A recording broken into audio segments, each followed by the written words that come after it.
मिलो न तुम तो हम घबराए, मिलो तो आँख चुराए, हमें क्या हो गया है, हमें क्या हो गया है।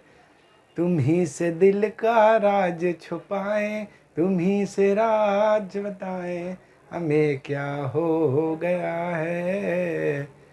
मिलो न तुम तो हम घबराए, मिलो तो आँख चुराए, हमें क्या हो गया है। हेलो दोस्तों, आपका स्वागत है स्टडी विद IAS में। दोस्तों जो कल की क्लास हुई थी दोस्तों, वो दोस्तों देशांतर रेखाओं के बारे में मैंने बताया हुआ था। और आज की दोस्तों जो मैं क्लास शुरू करने जा रहा हूँ, वो दोस्तों आज का टॉपिक रहेगा भूमध्य रेखा। भूमध्य रेखा यानी कि भूमध्य रेखा पर दोस्तों हम लोग डिटेल से बात करेंगे। और आज का टॉपिक दोस्तों यही रहेगा, भूमध्य रेखा। अगर दोस्तों मेरा वीडियो आपको पसंद आ रहा है तो आप लोग लाइक करें, सब्सक्राइब करें और ज़्यादा से ज़्यादा दोस्तों शेयर करिएगा। और आज का टॉपिक रहेगा दोस्तों क्या, भूमध्य रेखा। भूमध्य रेखा, तो चलिए दोस्तों हम लोग हेडिंग लगा लेते हैं क्या, यानी भूमध्य रेखा। भूमध्य रेखा के बारे में दोस्तों आज हम लोग विस्तार से क्या चर्चा करेंगे। भूमध्य रेखा के बारे में क्या है और क्या क्या इसके पॉइंट है, इन्हीं सभी बिंदुओं पर हम लोग क्या चर्चा करेंगे दोस्तों, ठीक है ना। यानी भूमध्य रेखा क्या है, इन सभी बिंदुओं को लेकर हम लोग चर्चा करते हैं। तो दोस्तों आज का टॉपिक रहेगा भूमध्य रेखा।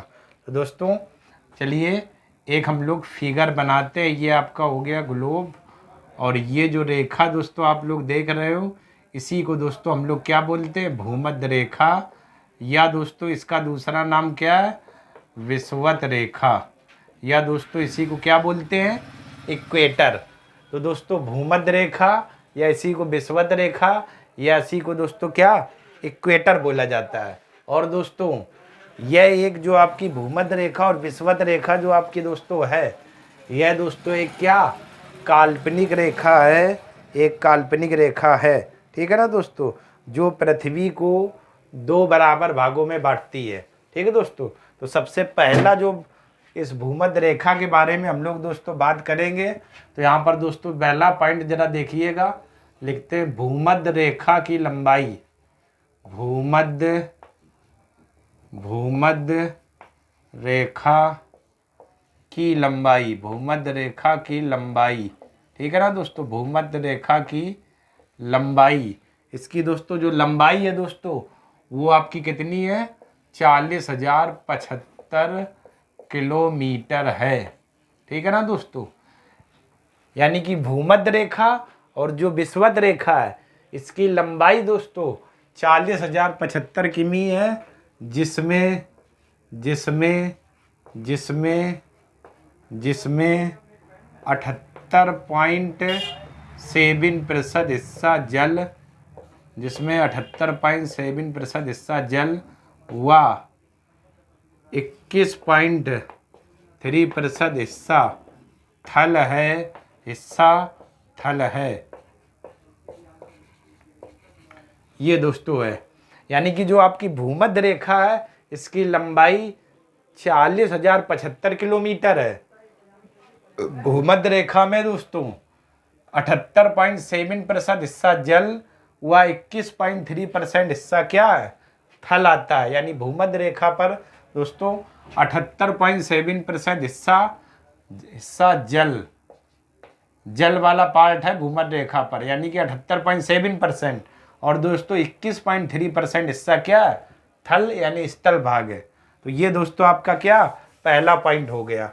और भूमध्य रेखा आप लोग दोस्तों ये देख रहे हैं, तो पहला दोस्तों पॉइंट आपका यही रहेगा कि भूमध्य रेखा की जो लंबाई है वो दोस्तों 40,075 किलोमीटर है। इसमें 78.7% हिस्सा जल वाले भाग का और 21.3% हिस्सा दोस्तों किसमें, थल वाले भाग का आता है। क्लियर दोस्तों। इसके बाद दोस्तों हम लोग दूसरे अगर पॉइंट की बात करें तो जरा देखिएगा, भूमध्य रेखा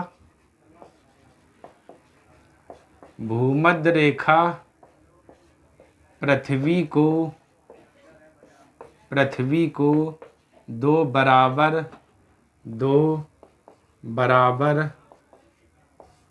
भागों में विभक्त करती है, दो बराबर भागों में विभक्त करती है, 2 बराबर भागों में विभक्त करती है। ठीक है ना दोस्तों। यानी आप देखिएगा ये जो भूमध्य रेखा है ये दोस्तों पृथ्वी को 2 बराबर भागों में बांट रही, एक आपका उत्तरी गोलार्ध और दूसरा दोस्तों क्या है, दक्षिणी गोलार्ध। तो यहाँ पर लिख लेते हैं, पहला दोस्तों जो भाग है आपका वो दोस्तों आपका क्या कहलाएगा, उत्तरी गोलार्ध, और दूसरा दोस्तों जो आपका भाग है दोस्तों वो क्या कहलाएगा दोस्तों, दक्षिणी गोलार्ध। यानी पहला भाग उत्तरी गोलार्ध और दूसरा दोस्तों भाग हमारा क्या कहलाएगा, दक्षिणी गोलार्ध। ये दोस्तों आपका दूसरा पॉइंट हो गया। यानी भूमध्य रेखा पृथ्वी को 2 बराबर भागों में विभक्त करती है, जिसमें से पहला भाग उत्तरी गोलार्ध कहलाता है और दूसरा भाग दोस्तों दक्षिणी गोलार्ध कहलाता है, दक्षिणी गोलार्ध कहलाता है। क्लियर दोस्तों।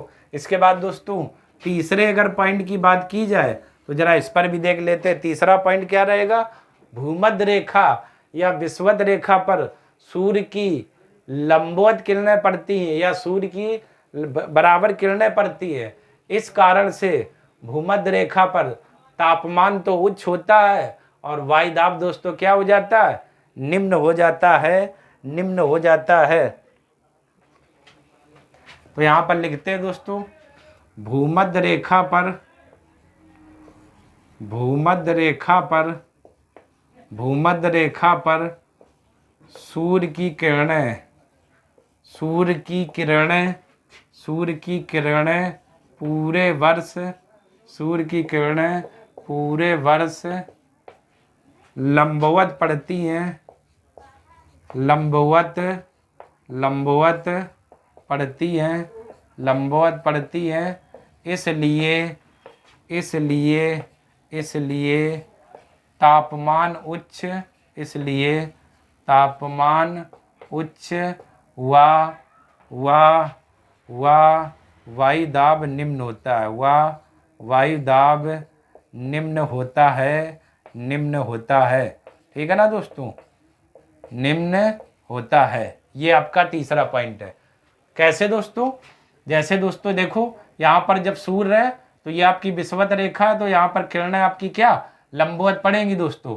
जैसे दोस्तों यहाँ पर ये सूर्य बनाते हैं तो सूर्य की किरणें दोस्तों जरा देखिएगा, भूमध्य रेखा है विषुवत रेखा पर क्या लगभग पूरे वर्ष क्या लंबवत पड़ती हैं। इस कारण से दोस्तों यहाँ का तापमान उच्च और वायुदाब क्या निम्न होता है, निम्न होता है। ठीक है दोस्तों।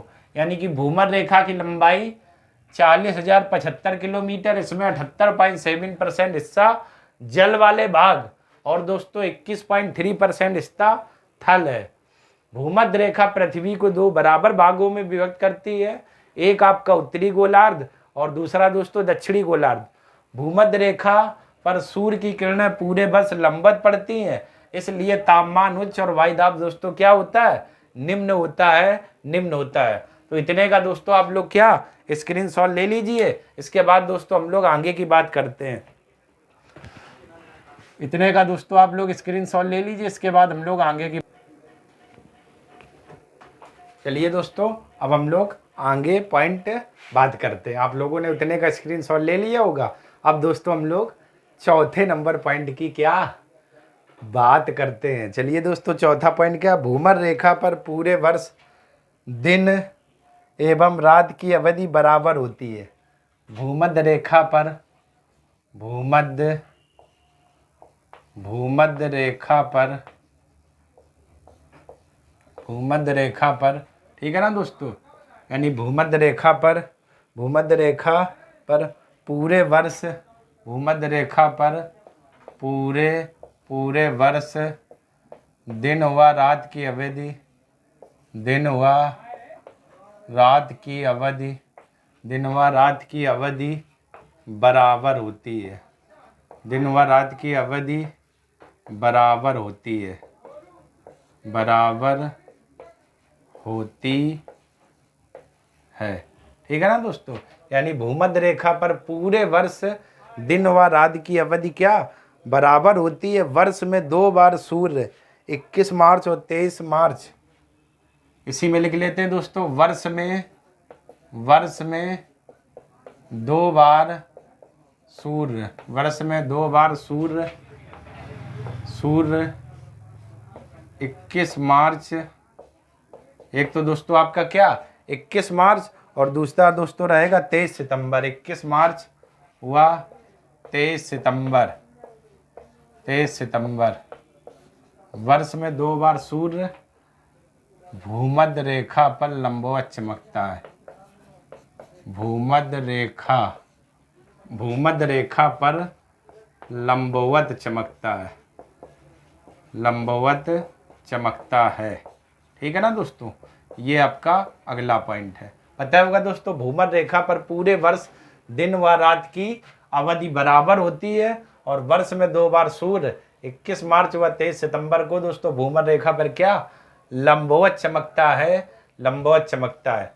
और दिन और रात की अवधि दोस्तों बराबर क्यों होगी? जैसे दोस्तों ये आपका सूर्य, ठीक है ना दोस्तों, और ये पृथ्वी, ये दोस्तों भूमध्य रेखा, मकर रेखा, कर्क रेखा, ये दोस्तों भूमध्य रेखा, कर्क रेखा, मकर रेखा, और ये दोस्तों स्थिति है 21 मार्च की, और ये दोस्तों स्थिति है कब 23 सितंबर की। तो जरा इस स्थिति में देखिए सूर्य की किरणें देखो विषुवत रेखा या भूमध्य रेखा पर लंबवत देखो दोस्तों जा रही है। यही तो हमारी भूमध्य रेखा है दोस्तों। और इधर बात करें तो ये विषुवत रेखा है, और इधर दोस्तों जरा देखिएगा सूर्य की किरणें हमारी क्या लंबवत जा रही हैं। यानी कि जब सूर्य की किरणें 21 मार्च और 23 सितंबर को दोस्तों लंबवत जाती है तो इसी को दोस्तों हम लोग विषुव कहते हैं। और ये 21 मार्च को शरद विषुव होता है, वसंत विषुव, सॉरी दोस्तों वसंत विषुव, और 23 सितंबर को क्या होता है शरद विषुव। तो आप देखिए जरा, जब पृथ्वी 21 मार्च और 23 सितंबर को होती है तो यहाँ पर देखिए दोस्तों विषुवत रेखा और भूमध्य रेखा पर सूर्य की लंबवत किरणें जा रही दोनों तरफ, ठीक है ना। तो ये दोस्तों है वर्ष में 2 बार सूर्य भूमध्य रेखा पर लंबवत चमकता है और भूमध्य रेखा पर पूरे वर्ष दिन व रात की अवधि क्या बराबर होती। क्यों? क्योंकि सूर्य की किरणें दोस्तों क्या लंबवत वहां पर चमकती हैं। क्लियर दोस्तों हो गया ना ये पॉइंट? ये पॉइंट आपका दोस्तों क्या लिखा हुआ था। इसके बाद दोस्तों जरा आगे बात कर लेते हैं अगले पॉइंट की। वो आपका पॉइंट क्या रहेगा जरा देख लेते हैं दोस्तों। अगला पॉइंट आपका क्या रहेगा? भूमध्य रेखा। अगला पॉइंट दोस्तों रहेगा क्या? भूमध्य रेखा। भूमध्य रेखा कुछ आपके देशों से दोस्तों होकर गुजरती है। उन देशों में कुछ के मैं दोस्तों नाम लिखता हूं, तो जरा देखिएगा। भूमध्य रेखा एशिया महाद्वीप के द्वीपीय देश। भूमध्य रेखा एशिया महाद्वीप के, एशिया महाद्वीप के द्वीपीय देश। द्वीपीय देश, द्वीपीय मतलब जो द्वीप जो चारों ओर दोस्तों क्या जल से घिरे हुए हो, तो उन्हीं द्वीपीय देशों की बात कर रहा। तो भूमध्य रेखा एशिया महाद्वीप के दोस्तों क्या द्वीपीय देश, एशिया महाद्वीप के द्वीपीय देश, कॉमा यहाँ से कॉमा अफ्रीका महाद्वीप, कॉमा अफ्रीका महाद्वीप, कॉमा अफ्रीका महाद्वीप, अफ्रीका महाद्वीप तथा अफ्रीका महाद्वीप तथा दक्षिण अमेरिका महाद्वीप से गुजरती है, तथा दक्षिण अमेरिका महाद्वीप से गुजरती है, दक्षिण अमेरिका महाद्वीप से गुजरती है, दक्षिण अमेरिका महाद्वीप से गुजरती है। ठीक है ना दोस्तों? यानी कहने का मतलब दोस्तों निष्कर्ष ये निकला, जो आपकी भूमध्य रेखा है वह एशिया महाद्वीप, आपका दूसरा है अफ्रीका महाद्वीप, तीसरा है दोस्तों दक्षिण अमेरिका महाद्वीप। इन तीनों महाद्वीप से होकर कौन सी रेखा जाती है दोस्तों? आपकी भूमध्य रेखा जाती है। भूमध्य रेखा एशिया महाद्वीप के द्वीपीय देश, द्वीपीय मतलब जो चारों ओर दोस्तों जल से घिरे हुए हैं ऐसे देशों से, और अफ्रीका महाद्वीप और तथा दक्षिण अमेरिका महाद्वीप से गुजरती है। क्लियर दोस्तों? ये आपका पॉइंट था। छठवें नंबर दोस्तों पॉइंट की बात करें तो जरा देख लेते हैं। अगला दोस्तों छठा पॉइंट रहेगा अफ्रीका महाद्वीप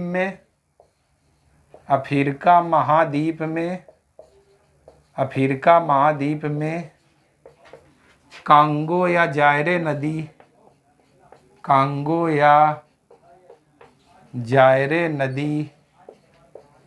भूमध्य रेखा को कांगो या जायरे नदी भूमध्य रेखा को 2 बार काटती है, 2 बार काटती है। ठीक है ना दोस्तों। यानी अफ्रीका की जो कांगो या जायरे नदी है दोस्तों, वो भूमध्य रेखा को कितने बार काटती है? 2 बार काटती है, 2 बार काटती है। ठीक है ना दोस्तों। अफ्रीका की कांगो या जायरे नदी भूमध्य रेखा को 2 बार काटती है, 2 बार काटती है। ठीक दोस्तों। तो ये आपका है मतलब कैसे दोस्तों, जैसे जब आप अफ्रीका महाद्वीप की ये आकृति देखेंगे तो यहाँ से दोस्तों ये भूमध्य रेखा जाती है, एक कटंगा का पठार है दोस्तों अफ्रीका महाद्वीप में, यहीं से एक नदी ऐसे जाती कांगो या जायरे, और दोस्तों जो गिनी की खाड़ी में आपकी क्या गिर जाती है, इसी को दोस्तों हम लोग क्या बोलते हैं, कांगो या जायरे नदी। यहाँ पर दोस्तों कटंगा का पठार है, ये यहीं से ये नदी निकलते हुए ऐसे काट कर यहाँ पर गिर जाती है, और ये आपकी भूमध्य रेखा है। तो वही वर्डिंग लिखी हुई है कि अफ्रीका महाद्वीप में कांगो या जायरे नदी भूमध्य रेखा को 2 बार काटती है, 2 बार काटती है। क्लियर दोस्तों हो गया ना। ये आपके कुछ पॉइंट थे दोस्तों भूमध्य रेखा के बारे में।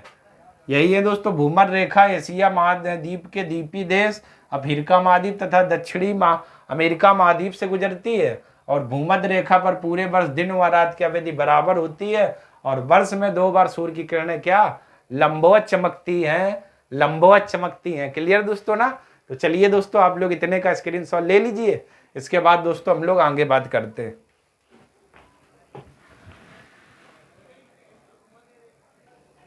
चलिए दोस्तों अब हम लोग बात कर लेते हैं इस भूमध्य रेखा का क्या सबसे आखिरी पॉइंट क्या है। तो जरा देखते हैं। भूमध्य रेखा केन्या, युगांडा व तंजानिया की सीमा पर अवस्थित विक्टोरिया झील से होकर भी गुजरती है, यानी कि जो भूमध्य रेखा है दोस्तों वो केन्या, युगांडा और तंजानिया की सीमा पर अवस्थित विक्टोरिया झील से भी होकर गुजरती है, विक्टोरिया झील से भी होकर गुजरती है। ये तीनों देश दोस्तों हमारे, ये मैंने अफ्रीका महाद्वीप बनाया हुआ है, और अफ्रीका महाद्वीप में जब दोस्तों एटलस में आप देखोगे तो यहाँ पर केन्या, ये तंजानिया, ये उगांडा, और बीच में दोस्तों ये जो गोला बना हुआ ये आपकी विक्टोरिया झील है, विक्टोरिया झील। और यहाँ से दोस्तों ये क्या विक्टोरिया झील के पास से होकर कौन सी रेखा गुजरती है, भूमध्य रेखा, भूमध्य रेखा। ये दोस्तों आपका केन्या, तंजानिया, युगांडा और इसकी सीमा पर ये विक्टोरिया झील है, और यहीं से दोस्तों क्या जाती है, भूमध्य रेखा गुजरती है, भूमध्य रेखा। तो भूमध्य रेखा केन्या, युगांडा व तंजानिया की सीमा पर अवस्थित विक्टोरिया झील से भी होकर क्या गुजरती है, गुजरती है। क्लियर दोस्तों पॉइंट हो गए ना। आप लोगों ने भूमध्य रेखा के बारे में सारे पॉइंट हो गए। इसी प्रकार दोस्तों आगे मैं और भी रेखाओं को लेकर बात करूंगा। पहले दोस्तों आप लोग इतने का स्क्रीनशॉट ले लीजिए। चलिए दोस्तों आप लोगों ने इतने का स्क्रीनशॉट ले लिया होगा। दोस्तों आज की क्लास भूमध्य रेखा पर आधारित थी, और भूमध्य रेखा में दोस्तों जितने भी बिंदु थे वो लगभग मैंने इम्पॉर्टेंट जो बिंदु थे वो कवर कर दिए हुए दोस्तों। अगर यहाँ से इस भूमध्य रेखा से अगर कोई क्वेश्चन आया तो मैंने कोशिश की आपको इसी में से मिल जाए, इसीलिए मैंने पॉइंट बाय पॉइंट आपको पढ़ाया हुआ है। तो चलिए दोस्तों आज की क्लास यहीं तक रखते हैं। अगर दोस्तों मेरा वीडियो आपको पसंद आ रहा है तो आप लोग लाइक करें, सब्सक्राइब करें और ज़्यादा से ज़्यादा दोस्तों शेयर करिएगा। तब तक के लिए दोस्तों आप सभी लोगों का बहुत बहुत धन्यवाद, बहुत बहुत धन्यवाद दोस्तों।